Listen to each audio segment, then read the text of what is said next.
because I know a couple of us are trying to get over to that meeting as well. But certainly we want to at least go through what we're going to be doing. So can we take the roll call first?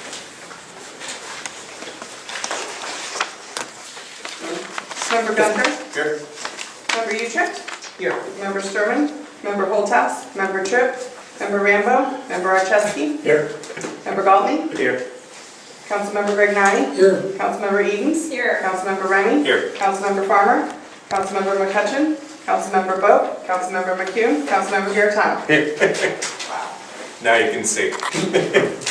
Well, thank you all for coming tonight.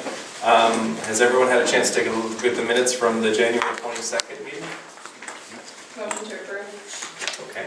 Motion, anybody? Seconded by Mr. Garetano. All in favor, say aye. Aye. Any opposed? Any abstentions? Okay, the minutes pass. Next up, we have public comment. Are there any public comment cards for this evening besides Mr. Garetano? All right, Mr. Garetano, please. All right, thank you, chairs, for letting me speak here. I'm going to speak on behalf of some neighbors, and I'll keep it succinct, knowing that we've got a lot to cover here. So the Elliots are here, Ray and Audrey, and then we also have another neighbor, Sandy, over here. So what they came here tonight is because they've been having some stormwater runoff issues in their backyard. We've had MSD come out to visit back in April of 2018, and I mentioned this at the last meeting. So when they read about this in the city's e-newsletter about this task force, they wanted to come and be here and share a little bit about what's going on there. So this is an issue where when we have certain amount of stormwater that can, the current system cannot support, the water flows into their backyard. It's going right up to their door, which is their walkout basement. It's an issue that they've had for many years. 94. Since 94, since they moved there. Joe, can you give us the location? Yeah, sure. It's in the meadows at Cherry Hills, same subdivision I live in. Cherry Valley Court is there a street. They live towards the end of the street, and we can provide you with the specific address. So MSD is aware of it. Kathy has also been made aware to make sure that it's on the list there. But this is just one case of several others that we have throughout the city where the stormwater facilities are just not able to handle it, and they're dealing with the water comes up right to their walkout basement doors. Mr. Elliott has pictures that he's taken over the years. The yard is always wet there, and it really even hard to get grass to grow when it comes up by his house there. So I think that covers the story that you guys have been dealing with for quite some time. As is our new neighbors next door to us. Yeah, most of the homes probably leading up because there's a retention basin just about a few houses down from them, and so that's kind of all downhill there. Councilmember Garetano? I'm sorry, Greg Nana? Yeah, I just have a comment. Mr. Hardy's here tonight. He's one of my constituents from Ward 1. He told me a couple weeks ago we had a discussion about something that I think needs to be addressed in the stormwater issue. And we know we've always had stormwater issues since the beginning, before the beginning of Wildwood, and we talked about trying to resolve some of those, particularly between neighbors. One of the things that happened to Frank was that a neighbor built a retaining wall and then ran the drainage tubes across, under the road to drain into his property. I think probably that sort of thing is not supposed to happen, particularly when it's dumping into a creek bed. So we need to address issues like that. I don't know if anybody asked the neighbor who did this. I don't know if they asked for permission to do what they did, but it would seem to me that it would be appropriate for somebody to be alerted to the fact that people are doing this and to stop it from happening. So if Mr. Winich, if you want to talk to Mr. Hardy after the meeting about his particular experience, maybe he can tell you more details about what happened to him. Mr. Hardy, you can give a comment? Yeah, John, just I think to correct that a little bit, the retaining wall, I believe, was actually put up by the city. Oh, okay, that's even a worse. large retaining wall on River Road. And I'll take part of the blame because I just wasn't paying attention, but and this was put up probably 5 years ago, but it came to my attention when I noticed a swamp kind of building in the one corner of my property. And when I went out to see what was going on, I realized they had run the French drainage for that retaining wall. Retaining walls typically have some drainage system with them. They ran it under Rieger Road through basically a landscape pipe and dumped it onto my property. So that's where the swamp was coming from. So when I called the engineering department and said, hey, I'm not sure that's an engineered solution, they basically came out and just put an extension to the landscape, the corrugated plastic pipe, and dumped it all the way into the creek. So that line is still running across my property. It's adding to the erosion problem that's going on with that tributary. That's not the only problem, but that's contributing to that erosion problem. That's the tributary, by the way, of Bonham Creek. It empties into the creek down by Three Sisters Farm. You might want to talk to him in some details about what happened. Just a quick follow-up question then, Mr. Loomis next. Were you all able to fill out the survey that's on the card? You know, I just saw that last night. I started to. I will. So, Okay. sorry. If you can do as a collective group, all of you guys, that would be fantastic. And if you don't know what we're talking about, Joe Garitano should be able to tell you this. But we'd love for you to fill out the, there's a survey that you can import this information on there. And if you wouldn't mind, please tell all of your friends and neighbors. I think the more that we can collect, and it'll be able to, it'll help us as we move forward to the next event that we're going to talk about for March 7th. Mr. Vunich. In terms of the information that Mr. Garitano referenced regarding the home sites in the Meadows and Cherry Hills, if I could get those photographs from the property owners, that'd be great. That helps a lot when we have to talk to representatives from the Metropolitan St. Louis Sewer District. So, Yeah, I'm sure we can get you those pictures. and then in regards to Mr. Hardy, Correct. it's actually better if it's the city than someone else. It's probably easier to fix because we control our own destiny. So, do you remember who you talked to? Was it Ryan Thomas or Rick Brown? Brandon. Brand? Okay. Yeah, and he was I don't want to be critical, he was responsive to, but I think the original problem was just the original design. Design. Yeah. Yeah. Well, we'll put it on the list, and I'll put it at the top of my list, at least to get back to you and see what, I can't promise anything, I don't know the Sure. circumstances as detailed as you do, but we'll certainly look into it. Thanks. Thank you. Joe, did you want to talk about the number 5? Or is that us? Actually, if you don't mind, I just have a couple of points about it. As you know, on March 7th, we have a training session that is planned before we embark on our field exercises, which means going out into the different watersheds eventually, defining the problem areas, grading those problem areas so we can create a priority list for future funding if we find funds somewhere in either the federal, state, or local jurisdictions. So both of our experts have confirmed, Mark Meyer from Intuition and Logic and Dr. David Hammer, and we prepared a draft agenda, which is part of the packet tonight. The intent of the draft agenda is truly a draft. If you see something you'd like added or deleted, this would be a great time to advise us, or if you would like to take it home, if you just let us know by the end of the week. The structure of it is, for the most part, having Dr. Hammer kind of set the stage.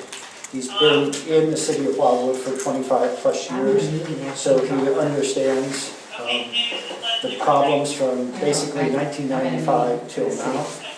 And then Mark Meyer from Intuition and Logic, he has undertaken these types of assessments in the individual creek systems. And so he'll kind of take over from there and work us through the sheet of characteristics, the scoring, and then the steps we need to take to kind of verify it through photographs, whatever it may be, and then ultimately entering that data into our system. So hopefully you find enough on the agenda that's suitable, and if you'd like to add or subtract, we're more than willing to do that. I think it's going to be a good morning. Part of it, as he's mentioned, will be out at least one of the creeks, kind of putting our new knowledge to work. I think we'll go to Anniversary Park if that's acceptable, because there's ample parking and there's easy access into Hawks Creek. And I've done a pre-walk there, and you'll be surprised what you see in a bad way. No. Mr. Winish, so this is great. So one question is, so it looks like we'll be live streamed all the way up to right to at the end of part 4. And then 5 is where we do our field visit. Is there any possibility for the field visit for direct instructions for what we're looking for, that we can find a way to video that part and also include that so people can see it? So in the future, derivations of this will have some education. If all goes well with Miss Gaston tonight and recording from our digital camera, we can certainly bring it along and make that part of the process. So when we're standing at a location that's being identified by our 2 experts and questions are raised, we can hear what they respond to and the direction they give. So we'll be glad to do that, put that clip on our website and have it available. Is there any way we can get their checklist ahead of time? I believe Mark Meyer provided one that he had used in another project. Okay.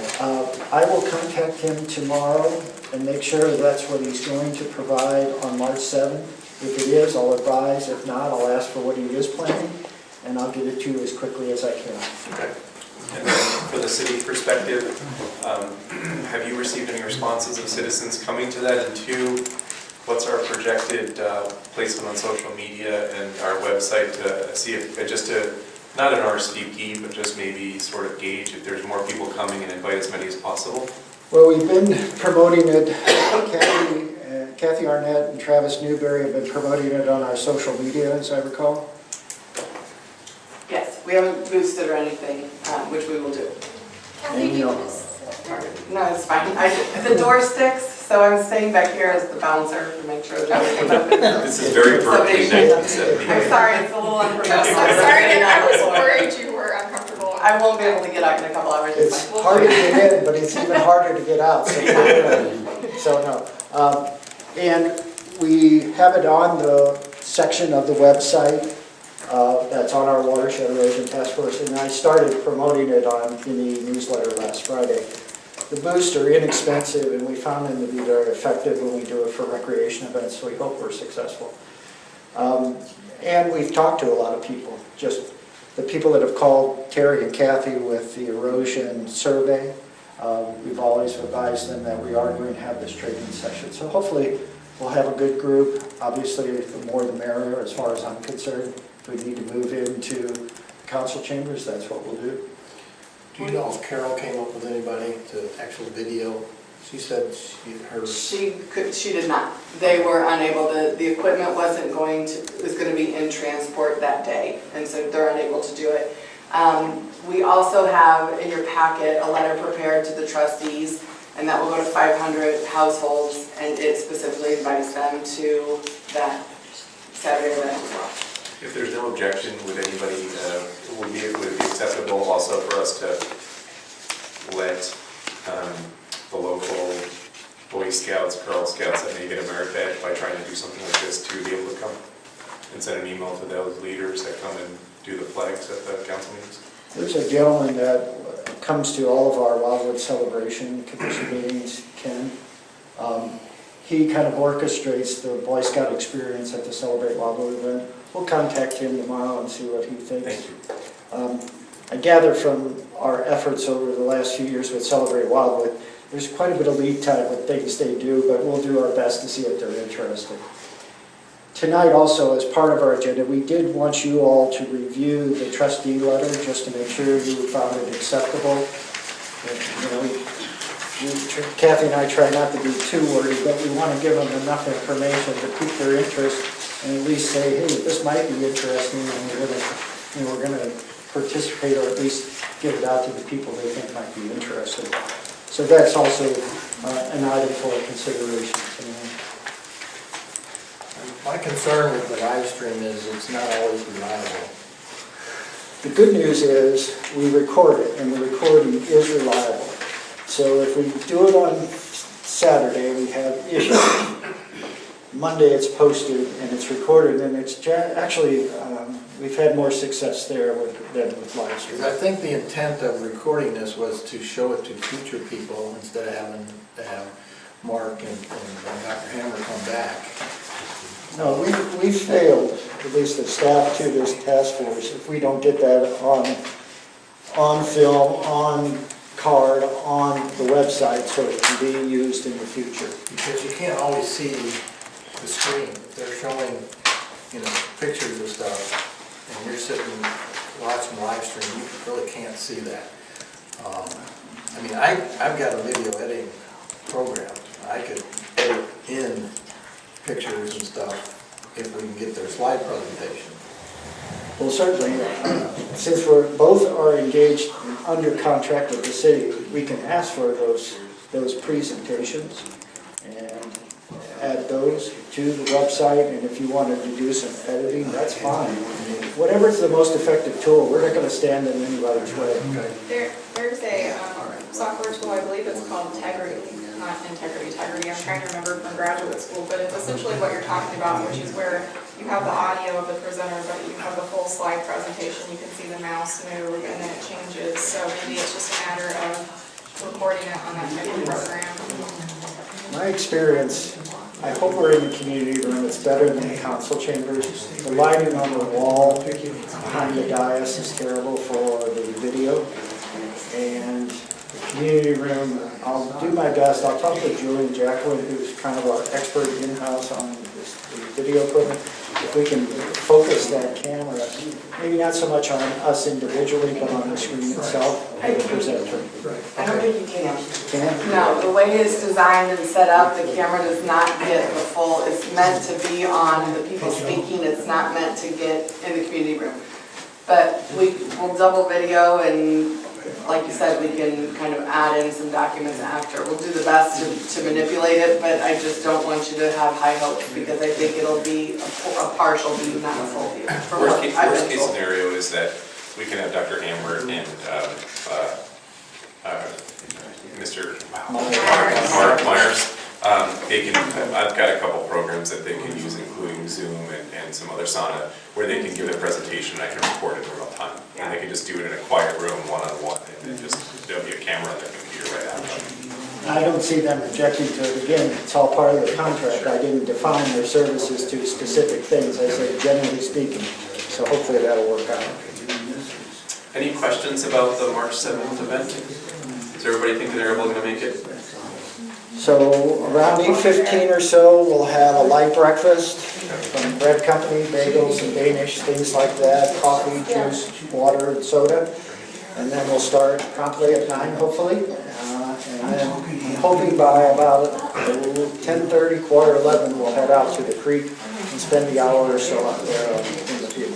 And are we asking individuals, maybe, I don't think it's necessary for the note, obviously lodging and detail wear appropriate clothing and shoes, but do we want to ask people to bring clipboards and things like that to write on? Well, we have the binders, and Ms. Gaston's been working on those diligently to get them in their final form. But yes, For the volunteers. Yeah. So we'll have we'll have a set of forms, the same forms that you all have. So we'll have extras so that if a volunteer does come into the field, they can basically do it while we're doing it as well. So, I'm not sure how to do it, so it's going to be a learning experience. yep. Great. All right, is this Ms. Edens? Oh, sorry, Chuck. I don't know if it's out of turn to ask the question now, but did we make an agreement, this group, the three of us here, Sarah Chesky, Mr. Hunter, and myself, represent one of the subcommittees. Rob's obviously over there tonight, but did we make an agreement with Dr. Hammer about him reviewing the ordinances as to the additions that or subtractions that need to be put into those? Dr. Hammer's contract has 3 general categories. First, the seminar teaching.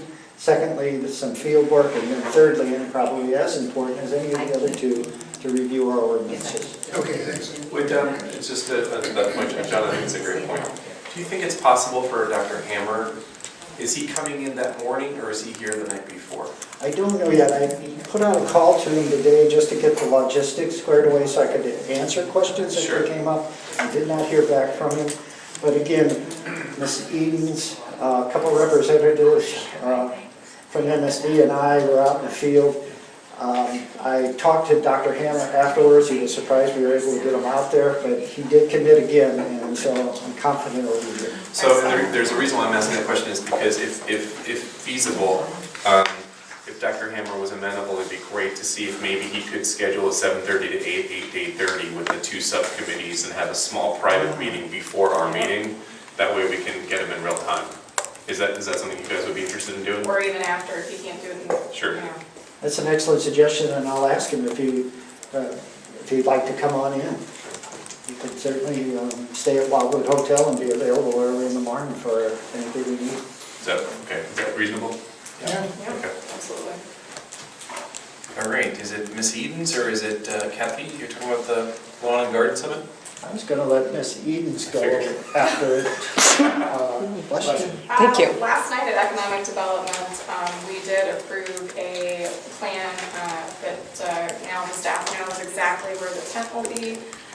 So the Lawn and Garden Summit, the Watershed Erosion booth will be outside of City Hall along with 18 other partner organizations and all of our wonderful businesses presenting. The community garden will be leading towards outside, and the lectures will take place inside of City Hall. So we did get that finalized.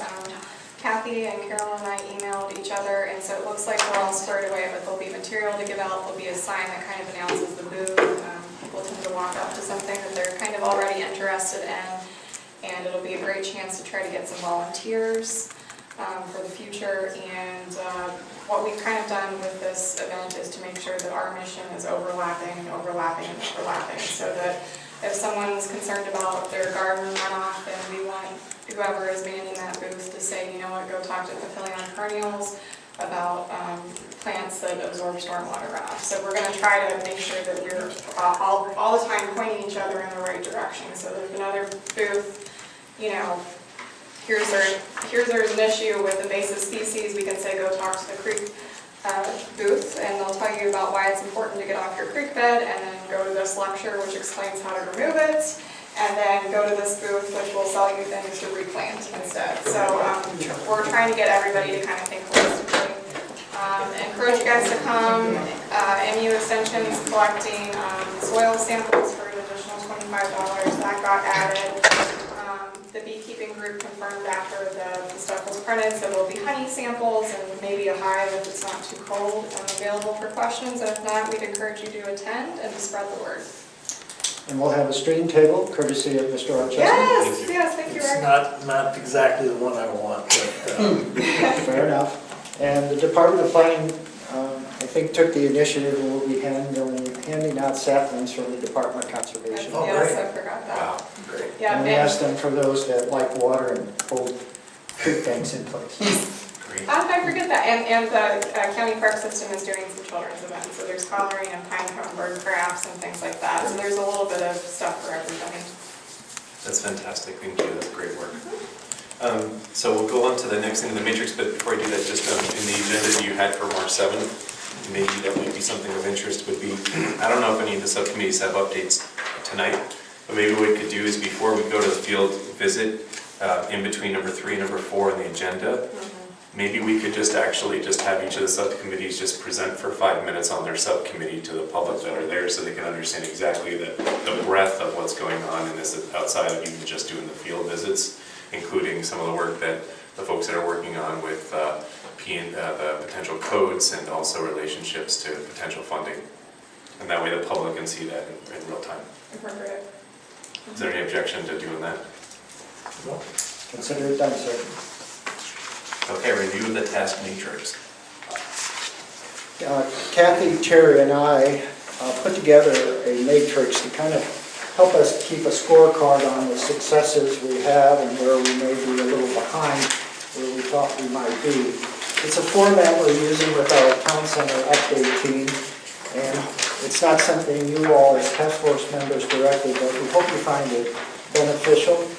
We've taken it out approximately 4 months. We know we probably won't be done with our task by then, but as you can see, 11 by 17 sheet only takes so much.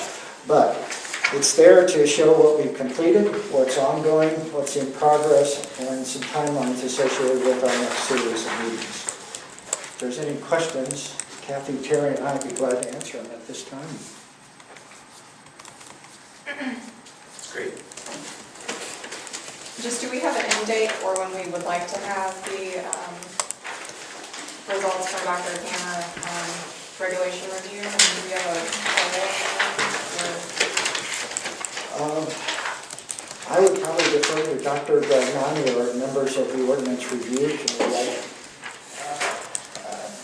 We'd like it sooner than later, but I'm not sure how, I guess after we talk to them, if there, there may be only a few changes, there may be a lot, I don't know. Okay. Depends on changes. Fair enough. And I forgot the one thing, Anthony is more of our new here, so. Oh, yes, I Oh, yes, apologize. welcome. Thank you.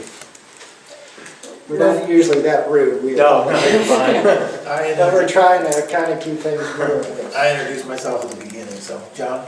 A reference to ordinances and so forth, I personally have reviewed our currently existing ordinances in sections 400 and following. You may notice they're very comprehensive in many ways as far as I'm concerned, but there may be some parts that are missing, and that's what we need to ask Dr. Hammer about. We have accumulated between us a number of sources from outside the area that are very valuable pieces of documentation about what can be done and what perhaps we can put into the ordinances to make people do. But we don't know what his recommendations are, and that's kind of where we're coming from, so we'll wait to hear from him. I do think that it's important, and I know that when I talk to Frank, for example, one of the issues is that people don't know what agencies are involved in this watershed thing. And I think it's important that we educate them so that people don't go off and try to change the creeks without knowing that they can't do that, without permission of the right authorities to do it. So part of that education, I think, for that is very vital. I know people want to fix problems, so do we, but as well as I do, we have to work within the confines of the agencies that control that. So. And we've run across a couple, I think North Carolina was one of them. It was a pamphlet out to the public, what do, no, not to do. It was actually very comprehensive. Yeah. So it was very good. So we may want to piggyback off that and create our own. And I apologize, I've tried to talk fast tonight, more so than I normally do, but there is one other thing. Yeah, please. We're building the survey spreadsheet from our brochure we mail to the individual households, as well as the information we have on the website. As you can see, it's a growing document, and the thing I like about it the most is we can sort it by any of the headings, so we can group each of the problems that have been identified by residents in the watershed. We can draw conclusions if they're in line, how much separates them from the problem areas, where we may have a hotspot, where we go, and then understand what are the common problems. So it's a great piece of information. Kathy's been one that's been kind of managing it through the submittals via the website and calls and et cetera. But suffice to say, it was an excellent suggestion you all had, and I think it's going to bear really good fruit for us as we go forward with our process. Yeah, and I think for the benefit of some of the folks that are here observing tonight, this is really what's critical for you guys to fill out those things online, because we don't know what the problems are unless somebody tells us. And we know there's a lot of problems, but we don't know about specific ones, and so we need to have that information, and so we can put it on these sheets and come back and address it sometime later. So just in terms of action items, and then I'll be quiet and go sit with Kathy on the floor. We'll add one additional item onto the agenda for March 7th, and that's a brief update from each of the individual subcommittees. We've asked you to review the trustee letter. If you don't have any comments, great. If you do, if you could get it to us maybe by tomorrow around lunchtime. Yeah, I'm gonna try and get them out, I was hoping to get them out tomorrow. Yeah. So anything you would see on there that might cause you concern, please let us know. And if there's an addition or two, please let us know. I didn't ask for any motion, I don't think I need one, but is the status sheet acceptable and can we keep doing it for your benefit? Yes, Yes. fantastic. Yes. Thank you. Mr. Co-Chairs, that's all I have tonight. Thank you. So, are there 2 questions? Are there any updates on any of the subcommittees that they want to tell us tonight? And number 2, the second follow-up question is, what other, besides city regulations and plans and probably finance, any of the other subcommittees would like to have time with Dr. Hammer? That way we could maybe have a pre-agenda. Just the, critical locations, obviously. Okay, yeah. Yeah, but one question, if anybody would like to participate, Councilmember Gross would like to make me aware of some issues with, I guess, Wild Horse Creek and the erosion along the road. So I would be willing to go meet with him and Councilmember Gragnani. I am not sure if at this point it makes sense to go ahead and wait till I have training, because I'm, not going to be using a matrix scale to rank it. I think it wouldn't hurt to maybe go look at it before and then come back and look at it a second time. But if anybody would like to go with us or with me, If you'll send an email to either Kathy, Terry, or I okay. think one of us, at least, I think I'd like to go if you're going out there to see what they're identifying. Okay, great. Maybe it's not good. Yeah, I think as a follow-up to what Ms. Edens just said is, we had a speaker at the council meeting about a month ago who came in regarding our cooperation with Babbler State Park on the issue of the Wild Horse Creek area. I think that, I don't know if she ever filled out any direct information for us, but that lady lives in Wild Horse Creek Valley. I think we need to apprise them that, we're interested in what they have to offer. And I don't know if anybody ever followed up with Babbler State Park or was assigned to do that, do you know? The Department of Planning has not yet, and the excuse I'll give you is, I've kind of been waiting for the training, just to see, have a better understanding or assess it, ability to assess it better in a more scientific manner. I have the minutes from the meeting where the lady spoke, Right, and her issue more so than anything was the flooding. right. Remember, she had said that with the creek coming out of its banks and flooding Wild Horse Creek Road, they have no access to emergency vehicles for hours on end. Well, part of the deal was that it was partly because of fallen trees that had been falling on the property of Babbler State Park and falling into the creek and damming it up, basically, so that was part of their issue. Right. And again, in this instance with the state agency, maybe it's easier to work with in that if you just need to clean out the creek of these major obstructions. And that's something hopefully they have a crew to do or have the ability to engage a crew. Okay. Are there any other matters for consideration? One more thing, I don't know if you want to comment now or not, but I've looked at this letter, I read this letter here. I like it. The only thing I would maybe suggest is, do we want to put a disclaimer on it about please do not make any modifications to any creeks in your area without consulting with the city and local authorities first? Do we want to add that? We'll see if we can fit it in and where it would be best if there's no objection. Any objection? Okay. Consider it done then. Okay. Sir, I'm sorry. Yeah, can I ask a question? I can fill out a card if you want. No, sure. My You should name's fill it Mike. out anyway, it would be great Yeah, to my have. name's Mike Patton, I'm president of Fox Creek Valley Subdivision. The question I had, actually what I came here for tonight, but the letter kind of spurs it on to the trustees.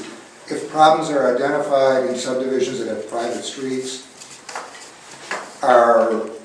is the city going to help those subdivisions with any of that? Or could a situation occur where someone reports a problem that's in a private subdivision, and all of a sudden you've got a small private subdivision having to come up with $50,000 worth of work to try to fix it? It's a great question. So in full disclosure, this committee is really first trying to identify the current issues across the city, both private, public, et cetera. And then we're hoping to try to find meaningful solutions, but it's not necessarily that the city is going to provide those solutions.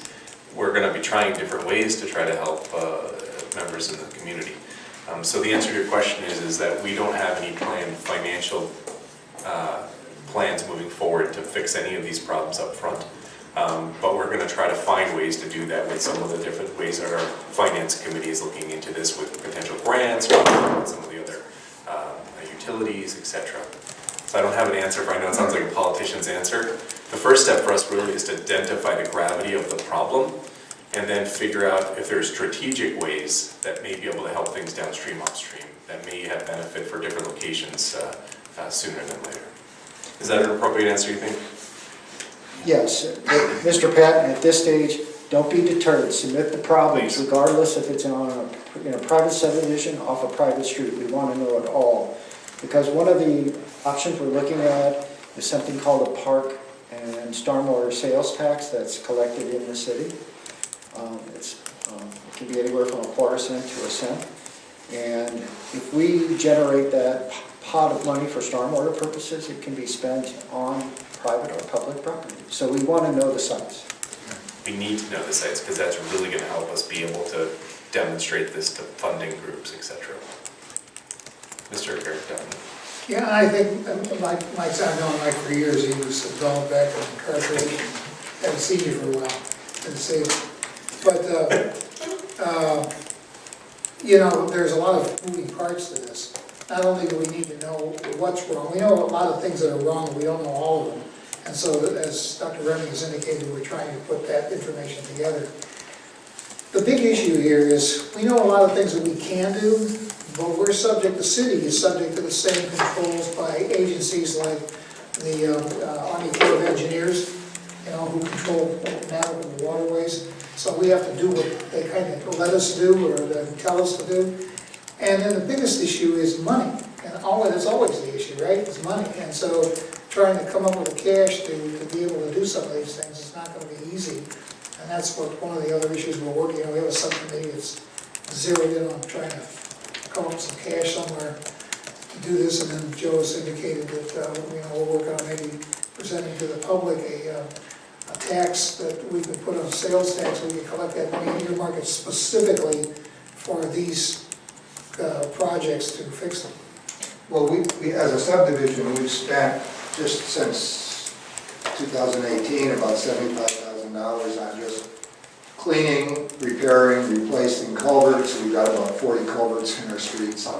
And we've got 2 box culverts, which fortunately are in good shape. We just had to replace a whole structure that was 2 large metal culverts with cement head walls. So we have about $25,000 sunk into that. So we've been spending money quite a bit the last 2 years, and it's just, you know, there's only 65 households. So. Well, if it makes you feel any better, we just spent $90,000 on the subdivision with 42 households to repair 2 major culverts that were underneath one of our major roads, and the road literally sank the day that the people drove up to work on construction on it. They drove one of their heavy pieces of equipment over and the road collapsed underneath them. It would be great if you could fill out the survey, include that information in there, and then if somebody, at least from yourself or somebody, can come on March 7th to represent the subdivision, that would be most helpful. Any other comments? Pretty good. Thank you all for coming. And Anthony, welcome. Yeah, thank you. Anthony, you want to make your first motion? A motion for adjourn? Yeah, motion for adjournment. Second. We're off to a great start. Opposed? Thank you all again, we appreciate Thank you. you coming out. Thanks, Terry. Thanks, Dad. Terry, you see that? Yeah, did I not give you one? Yes. I had one. Did I not give it back to you? Because we had 2 of them with your name on it, You right? didn't, you didn't put these out for public purposes because that's how the telephone numbers and they're not by alphabet, they're by how we receive them. What's your name? I entered them all. Yes, you're in there. Okay, then I'm finding it difficult to put in pictures, but that would really help you if I showed up. That Wildhorse Creek has turned into a screaming maniac. Strong wind. This changed the whole, trees are falling in and then. This is the only one that I got, and then I came tonight. There's a couple of options. stop by City Hall. This was Chris's. This week or next week, I can leave a fax out on the front desk. You can have Hey, I'm alright. So I guess after the training, we'll start week one.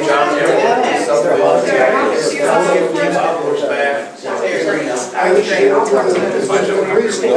gentleman spoke here and said that no improvements. Good to see you.